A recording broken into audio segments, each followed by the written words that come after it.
Hello दोस्तों, आज हम इस वीडियो में आपका फिर से स्वागत करते हैं। आज हम इस वीडियो में बात करने जा रहे हैं चार्ट्स की।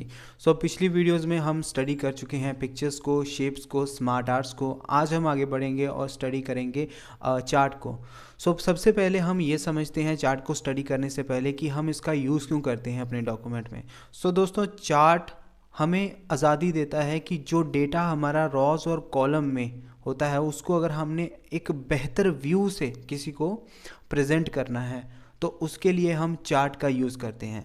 अब दोस्तों, इसको बेहतर तरीके से अंडरस्टैंड करने के लिए हम चार्ट ऑप्शन पर जब क्लिक करते हैं और एक चार्ट अपने इस डॉक्यूमेंट में इंसर्ट करते हैं, इस पेज में इंसर्ट करते हैं, तो फिर आपको ये बात मेरी अच्छी से समझ आएगी। ठीक है, तो चार्ट को जब मैं इंसर्ट करता हूँ तो एक एक्सेल का विंडो जो है वो अलग से ओपन हो जाता है जिसमें पहले से ही कुछ डेटा पड़ा हुआ है और ये डेटा हम चार्ट पर भी देख रहे हैं कुछ इस तरह से। ठीक है, जी, ये जो आप यहाँ पे डेटा देख रहे हैं ये अगर हमने समझना है तो हम आइडेंटिफाई करेंगे कि डेटा किस रो और कॉलम में ज़्यादा या कम है। ठीक है, अब इसको अगर हम चार्ट में कन्वर्ट कर लेंगे तो जो इस डेटा की रिप्रेजेंटेशन है वो यहाँ पर अच्छी हमें देखने को मिलेगी। इस वजह से हम चार्ट का यूज़ करते हैं। अब मान लीजिए कि ये जो डेटा है ये हमारे 4 स्टूडेंट्स के सब्जेक्ट 1, सब्जेक्ट 2, सब्जेक्ट 3 के कुछ मार्क्स हैं और यहाँ पे हम स्टूडेंट्स का नाम भी लिख लेते हैं, जैसे रोहित,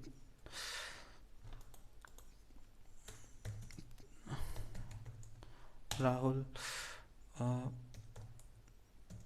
मेघा, और यहाँ पर हम रमन। तो ये हमारे 4 स्टूडेंट्स हैं। अब आप इमेजिन कीजिए कि मैं इनको अभी नंबर दे रहा हूँ यहाँ पे। ठीक है, तो जैसे जैसे मैं इनको नंबर दे रहा हूँ आप ये जो लाइन्स है टेबल में वो भी बढ़ती और छोटी होती हुई देख रहे हैं। ठीक है, अभी देखिए, तो हम कोई भी डेटा जो है यहाँ पर इंसर्ट करके उसको ग्राफिकल, ये जो चार्ट है उसमें भी देख सकते हैं। तो यहाँ पर जो चीज़ें हम देख रहे हैं उसका जो रिप्रेजेंटेशन है वो चार्ट में किस तरह से अच्छी तरह से प्रेजेंट हो रहा है, तो कुछ इस वजह से हम चार्ट का यूज़ करते हैं। बट अब आपको ये समझ आ गया होगा कि हम डेटा को रिप्रेजेंट करने के लिए चार्ट का यूज़ करते हैं। अब हम आगे बढ़ते हैं और फिर हम इसके जो ऑप्शंस हैं उनको स्टडी करते हैं कि चार्ट पर ये जो ऑप्शन है चार्ट डिज़ाइन और फॉर्मेट के जो टैब हैं इनका क्या काम होता है यहाँ पर। तो आप पहले भी अगर पहली वीडियोस आपने देखी हैं तो वहाँ पर जब मैंने स्मार्ट आर्ट, शेप्स, पिक्चर या टेबल को समझाया था दोस्तों, आपको ये तो समझ आ गया कि चार्ट का हम अपने डॉक्यूमेंट में क्यों यूज़ करते हैं। अब इसके बाद आगे बढ़ते हैं और हम इसके टैब्स को स्टडी करते हैं जो कि है चार्ट डिज़ाइन और फॉर्मेट। ठीक है, इसमें सबसे पहले हम चार्ट डिज़ाइन को स्टडी करते हैं। बेसिकली हम इसके साथ अपने जो चार्ट इंसर्ट किया है उसको फॉर्मेटिंग कर सकते हैं, उसकी जो स्टाइल है वो चेंज कर सकते हैं। ठीक है, तो सबसे पहले हम चार्ट स्टाइल में इन ऑप्शंस को देख लेते हैं कि इसमें क्या है। यहाँ पर हमें डिज़ाइन मिलता है अपने चार्ट के लिए जो कि हमारे चार्ट को कुछ और बढ़िया तरीके से रिप्रेजेंट करता है। अगर मैं इन पर हवर करूं तो जो मुझे डिज़ाइन अच्छा लगेगा उसको यहाँ पर अप्लाई होता हुआ मैं देख रहा हूँ और जो अच्छा लगेगा उस पर सिर्फ मैंने क्लिक करना है और वो चार्ट इंसर्ट हो जाएगा, उसका स्टाइल जो है यहाँ पर इंसर्ट हो जाएगा। तो यहाँ पर क्लिक करने के बाद मेरा जो चार्ट का स्टाइल है वो आप देखें यहाँ पर चेंज हो चुका है। अब इसके बाद दोस्तों हम अगर इनका कलर चेंज करना चाहते हैं, इन बार्स का, इन लाइंस का कलर चेंज करना चाहते हैं तो जस्ट हम यहाँ पर क्लिक करने के बाद यहाँ पे आएंगे और जो भी हमें कलर अच्छा लगेगा वो हम यहाँ पे इंसर्ट कर देंगे। ठीक है, तो जो कलर आपने यहाँ इन लाइंस के लिए लेना है वो यहाँ से इंसर्ट कर सकते हैं। और अगर मैं एक पर क्लिक करता हूँ तो आप देखेंगे कि ये भी और ये भी और ये भी, ये चारों जो है ये सिलेक्ट हो चुकी हैं। और अगर मैं यहाँ पे डबल क्लिक करता हूँ तो सिर्फ यही सिलेक्ट होगी और कोई भी नहीं, और मैं यहाँ पे इसका कलर जो है चेंज कर सकता हूँ। ओके, तो आप देखेंगे कि कलर चेंज हो चुका है। नेक्स्ट हम बढ़ते हैं क्विक लेआउट की तरफ। और ये जो क्विक लेआउट है ये बेसिकली इसमें कुछ ऑप्शंस जो हैं वो और ऐड कर देता है। जैसे कि आप देखेंगे कि इसमें जो डेटा लेबल्स हैं वो भी यहाँ पर दिखाई दे रहे हैं। अब आपने देखना कि जो आपको लेआउट इस चार्ट के लिए अच्छा लगता है वो यहाँ से आप इंसर्ट कर सकते हैं। देख लीजिए इसको, तो आपने इसको ट्राई करके देख लेना है क्विक लेआउट को। अब इसके बाद चार्ट एलिमेंट्स में क्या होगा कि चार्ट का टाइटल वगैरह जो है वो आपने किस तरह से एडजस्ट करना है, डेटा लेबल्स को कहाँ पे लेके जाना है, डेटा लेबल्स सेंटर में लेके जाना है या आउटसाइड एंड, वो आप पे डिपेंड करता है। पहले तो इसको सिलेक्ट कर लेंगे, देन उसके बाद हमारे पास ये डेटा लेबल्स हैं, इसको हम ऐसे या आउटसाइड एंड, तो जो भी हमारी मर्ज़ी होगी मैं वहाँ पर इन डेटा लेबल्स को इंसर्ट कर सकता हूँ, ठीक है। नेक्स्ट हमारे पास आता है यहाँ पे ऑप्शन सिलेक्ट डेटा का, और अगर मैं यहाँ पे क्लिक करता हूँ तो मैं क्या कर सकता हूँ कि अगर आपने एक्सेल का यूज़ पहले किया हुआ है तो उसमें क्या होता है कि आपने यहाँ पर उस शीट का एड्रेस डालना है।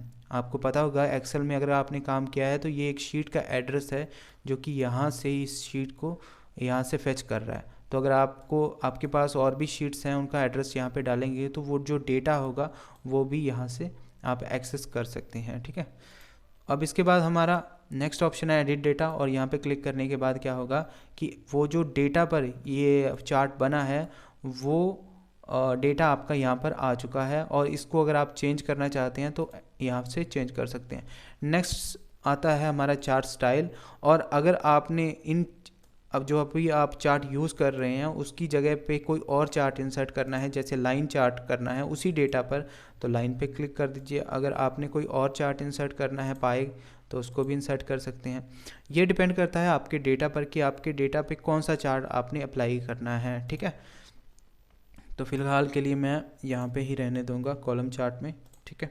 तो आपने कुछ इस तरह से ये जो चार्ट डिज़ाइन वाला टैब है इसकी जो ऑप्शंस हैं उसको ट्राई करके देख लेना है, ठीक है। अब इसके बाद दोस्तों बढ़ते हैं हम फॉर्मेट टैब की तरफ। तो फॉर्मेट टैब में भी हमें बहुत सारे ऑप्शंस देखने को मिलते हैं जो कि हम अपने इस टेबल पर अप्लाई कर सकते हैं। सो उसके लिए हमें क्या करना होगा कि फॉर्मेट टैब में जो भी ऑप्शंस हैं अगर इनको यूज़ करना है तो पहले सवाल है कि इसको यूज़ कहाँ पे करना है। तो आप जिस चीज़ की सिलेक्शन करोगे, जिस चीज़ की, जैसे कि अगर मैं इन बार्स की सिलेक्शन करता हूँ तो जो भी मैं यहाँ पे फॉर्मेटिंग करूँगा ये इन बार्स पर होगी। जैसे कि मैं यहाँ पर इसकी शेप फिल जो है चेंज करता हूँ, जैसे कि मैंने इन बार्स को सिलेक्ट किया है तो मैं यहाँ से भी इनका कलर जो है शेप फिल के थ्रू चेंज कर सकता हूँ। तो इसमें आपकी सिलेक्शन मैटर करती है। अगर आपने एंटायर टेबल को सिलेक्ट किया है तो आप एंटायर टेबल का जो कलर है वो चेंज कर सकते हैं। ये आपको पता होना चाहिए कि आपकी सिलेक्शन कहाँ पे है। अब इसके बाद दोस्तों इन ऑप्शन को स्टडी करने में सबसे पहले हम शेप्स को स्टडी कर लेते हैं। तो सबसे पहले आपको यही पता होना चाहिए कि सिलेक्शन आपकी कहाँ पे है, ठीक है। सिलेक्शन के बिना आप जो है काम नहीं कर सकते। अभी मैं कंट्रोल Z कर रहा हूँ। तो बेसिकली सिलेक्शन बहुत इंपॉर्टेंट चीज़ है जो कि आपने यहाँ से कर लेनी है माउस के एक क्लिक से। अब इसके बाद दोस्तों हमारे पास ये जो शेप स्टाइल्स हैं इसमें क्या होगा कि यहाँ पे अगर क्लिक करूँगा तो आप देखेंगे कि बहुत सारे स्टाइल्स हैं, बहुत सारे कलर्स हैं जो कि मेरे टेबल के बैकग्राउंड में अप्लाई हो जाएंगे। ये देखिए, यहाँ से अगर ब्लैक करना है तो ब्लैक भी यहाँ पे अप्लाई हो जाएगा। जो भी कलर आपको पसंद होगा या आप उसी को चूज़ करके यहाँ से अप्लाई कर सकते हैं अपने डॉक्यूमेंट, अपने टेबल में यहाँ से इंसर्ट कर सकते हैं, ठीक है। तो शेप, बेसिकली शेप के अंदर ही ये टेबल बना है, सो शेप ऑप्शन यहाँ पे भी काम में आते हैं। तो अगर मैं दोस्तों शेप आउटलाइन की बात करूं तो यहाँ पर क्या होगा कि हमारे पास हमारे जो टेबल है इसके चारों तरफ एक बॉर्डर जो है वो हम अप्लाई कर सकते हैं। सो वेटेज को यहाँ से बढ़ाएंगे, तो वेटेज हम बढ़ाएंगे तो यहाँ पर हमारा बॉर्डर जो है वो दिखेगा। अभी के लिए इसका कलर वाइट है, अगर मैं चेंज करता हूँ तो आप देखेंगे कि ये जो बॉर्डर है इसके चारों तरफ हमें देखने को मिल रहा है। अगर आपने अप्लाई करना है तो कर सकते हैं। अब दोस्तों इसके बाद हम शेप्स की तरफ बढ़ते हैं। तो बेसिकली शेप पूरी रेक्टेंगल शेप है, इसको अगर इफ़ेक्ट देना चाहते हैं तो दे सकते हैं, अगर शेडो वगैरह देना चाहते हैं तो वो भी दे सकते हैं। तो बेसिकली आप जिस तरह की इस पर फॉर्मेटिंग करना चाहते हैं फॉर्मेट टैब से वो भी कर सकते हैं। शेप इफ़ेक्ट में शेडो वगैरह भी दे सकते हैं यहाँ पे, ठीक है। तो आप देखेंगे कि इसके चारों तरफ एक हल्की सी शेडो आ चुकी है। अब दोस्तों आगे बढ़ते हैं और वर्ड आर्ट स्टाइल में क्या होगा कि हमारे पास जो टेक्स्ट है यहाँ पे, ये हम टेक्स्ट देख रहे हैं यहाँ पे, तो अगर हम इस पर फॉर्मेटिंग वगैरह करना चाहते हैं, इसके कलर वगैरह चेंज करना चाहते हैं, जो भी टेक्स्ट यहाँ पे लिखा हुआ है तो आप हम कर सकते हैं यहाँ से, ठीक है। जैसे कि ये टेक्स्ट है और अगर मैं इसको चेंज करना चाहता हूँ इसके कलर को तो मैं कुछ यहाँ से इसका कलर भी चेंज कर सकता हूँ, जो भी टेक्स्ट होगा यहाँ पे, ठीक है। जैसे ये 54 है, ये अभी आप देख रहे हैं, इसकी फॉर्मेटिंग जो है यहाँ से चेंज हो जाती है इजीली, ओके। तो ये हमारा टेक्स्ट है, यहाँ से इसकी फॉर्मेटिंग हो जाती है। नेक्स्ट हमारे पास क्या आता है पोजीशन का। तो पोजीशन बेसिकली हम इस एंटायर टेबल की ही बेसिकली थोड़ा सा इसको छोटा कर लेते हैं, देन उसके बाद जो पोजीशन इसकी यहाँ से सेट कर सकते हैं। तो यहाँ पर अगर मैं क्लिक करता हूँ तो सेंटर में आ जाएगा, और यहाँ पे क्लिक करता हूँ राइट और नीचे क्लिक करता हूँ तो नीचे चला जाएगा। तो पोजीशन वगैरह ये हम माउस से भी कर सकते हैं, अपने चार्ट को कहीं भी ड्रैग, सो यहाँ से भी कर सकते हैं। नेक्स्ट हमारे पास ऑप्शन है रैप टेक्स्ट का। अब इसमें क्या होता है कि जो आप ये जो टेबल है ये अगर आपका यहाँ पे इनलाइन होगा तो इसमें थोड़ी सी परेशानी होगी मूव करने में। अगर आप इसको रैप टेक्स्ट स्क्वायर करेंगे तो बेसिकली ये अच्छी तरीके से यहाँ से मूव हो जाएगा। सो अगर आप इसके आसपास टेक्स्ट का भी यूज़ करते हैं। अब इसके बाद दोस्तों हम आगे बढ़ते हैं साइज़ की तरफ। तो यहाँ पर हम बेसिकली इसके साइज़ को एडजस्ट कर सकते हैं, और अगर हमने मैनुअली साइज़ लिख के डालना है तो कुछ इस तरीके से डाल सकते हैं, और बेसिकली अगर हम इससे ड्रैग करेंगे तो भी इसकी जो हाइट वेट है वो एडजस्ट हो जाएगी। ठीक है, तो कुछ इस तरह से भी हम कर सकते हैं। नेक्स्ट हमारे पास जो ऑप्शन आते हैं यहाँ पे इंसर्ट शेप में, और अगर मैं यहाँ पे से एक शेप इंसर्ट करना चाहता हूँ तो मैं कुछ इस तरीके से कर सकता हूँ, और फिर से चार्ट पे क्लिक करने के बाद हमारे पास इंसर्ट शेप में ऑप्शंस हैं। सो बेसिकली इसमें क्या होता है कि आप कोई भी शेप जो है यहाँ से इंसर्ट कर सकते हैं। अब इसके बाद दोस्तों नेक्स्ट ऑप्शन हमारे पास आता है इंसर्ट शेप का। तो बेसिकली इससे हम शेप्स जो हैं अपने डॉक्यूमेंट में इंसर्ट कर सकते हैं। सो इसके लिए हमें क्या करना पड़ेगा, बेसिकली जो शेप हमें चाहिए होगी वो हम अपने डॉक्यूमेंट में कुछ इस तरह से इंसर्ट कर सकते हैं, जो कि मैंने पिछली वीडियोज़ में भी आपको बता दिया है। सो आज की इस वीडियो में बस इतना ही। अगर आपको ये वीडियो अच्छी लगी है तो प्लीज़ इसे लाइक और शेयर ज़रूर कर देना। मिलते हैं हम अपनी अगली वीडियो में, तब तक के लिए thanks for watching, see you next video.